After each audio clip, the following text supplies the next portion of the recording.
Hello. We hope you're enjoying your stay at Toshi's place. To help you make the most of your time in Kamakura, we've prepared the sightseeing guide. Today we'll introduce you to Taiho-ji Temple. Welcome to the deep dive, your shortcut to getting, really well informed about Kamakura's most fascinating hidden gems. And today, we're diving deep into Taiho-ji Temple. It's beautifully tucked away in the Omaki area of Kamakura. Imagine finding a spot described as a sanctuary of stillness. Ooh, nice. Right. And a quiet haven away from the usual tourist crowds. It really is a treasure, perfect for anyone looking for, well, a bit more depth, some real peace, maybe even a moment of quiet reflection during your visit. Okay, I'm intrigued. Let's unpack this incredible spot and find out what makes it so special. Yeah. So let's start at the beginning. The origins of Taiho-ji are just, well, they're captivating. We're talking roots stretching way back into legend, all the way to Japan's late Heian period, like the 11th century. That's all? Right. Can you imagine?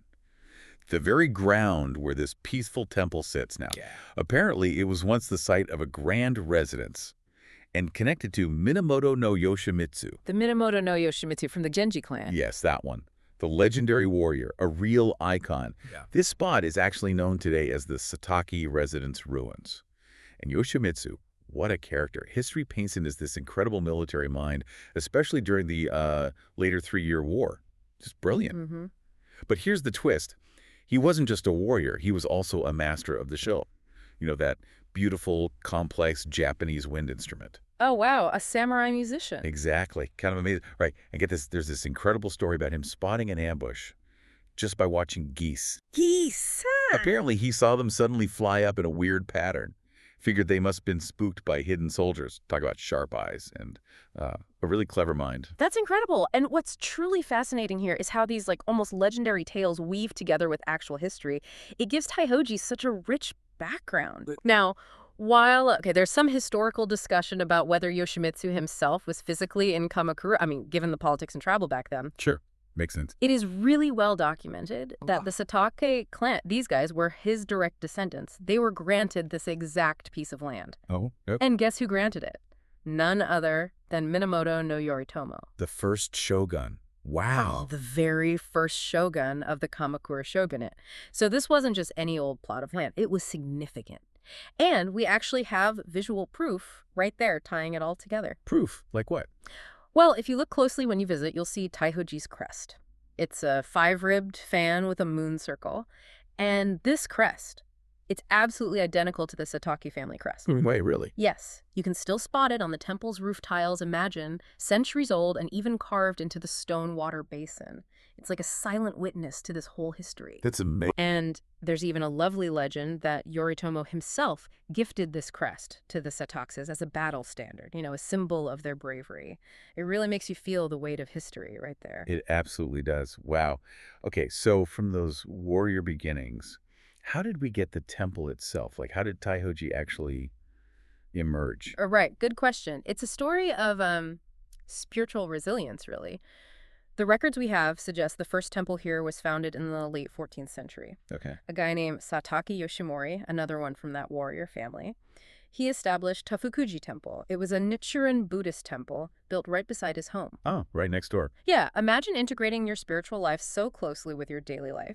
Now, that original temple, Taiho-ji, it fell into disuse for a while, which happened to many temples during conflicts. But then, in the mid-15th century, it had this amazing revival. A respected Nichiren priest, Nichitsutsu Shonin, came along, brought it back to life, and renamed it Tafukuzan Taiho-ji, the name we know today. So it was reborn, in a way. Exactly. It's quite something to see a place of worship endure and thrive like that over centuries. It really speaks to that enduring faith. Definitely. And, connecting this revival by a Nichiren priest, it really highlights the spiritual heart of Taiho-ji today. The main hall, it's a very quiet, contemplative space. It enshrines the Sanbo Soshi. Sanbo Soshi, what's that? It represents the Buddhist triple treasures, the Buddha, the Dharma, which is the teachings, the universal truths, and the Sangha, the community of practitioners. Oh, okay. The core tenets. Precisely. And in Nichiren Buddhism, these are super important, the focus for prayers. People come here to pray for peace, for well-being, for guidance. Mm-hmm. So it kind of raises this interesting point. How does a place so steeped in, ancient history and warrior legends stay relevant? How does it remain a living spiritual center now? Yeah, how? Well, it's through these ongoing practices. The prayers, the devotion, that's what keeps its peaceful atmosphere alive, offering the sort of quiet anchor in our busy world. That's a really powerful way to put it. And speaking of its relevance today, one of Taiho-ji's really unique draws, and it's quite heartwarming actually, is its reputation for blessings, specifically for child rearing and safe childbirth. Oh, that's lovely. It is. For local families, it's clearly very important. You can feel that community connection.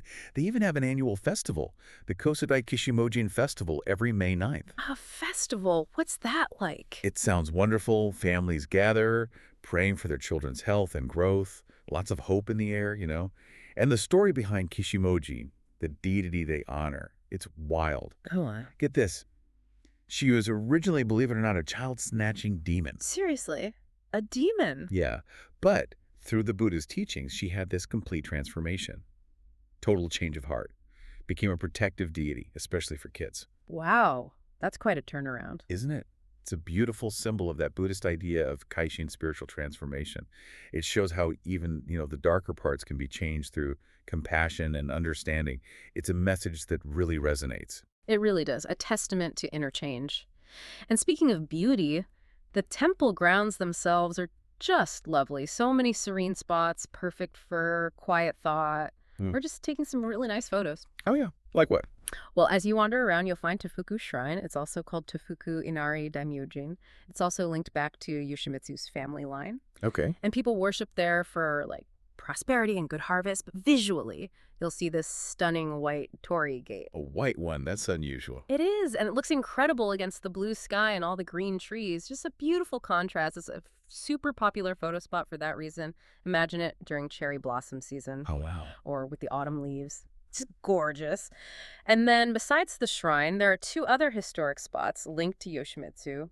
There's the Hokkyo-Wento Memorial Tower. A memorial tower? Yeah, it's a sort of the graceful stone pagoda tucked between the shrine and the main hall. Traditionally, people thought it was his grave, but historians now think it's probably a cenotaph, a memorial built elsewhere. Gotcha. A place for remembrance. Exactly. And then further back, near the hillside cemetery, there's a very quiet mausoleum. It's kind of set apart, really peaceful, secluded. Perfect for just quiet reflection. These spots really invite you to slow down, absorb the history, feel that quiet.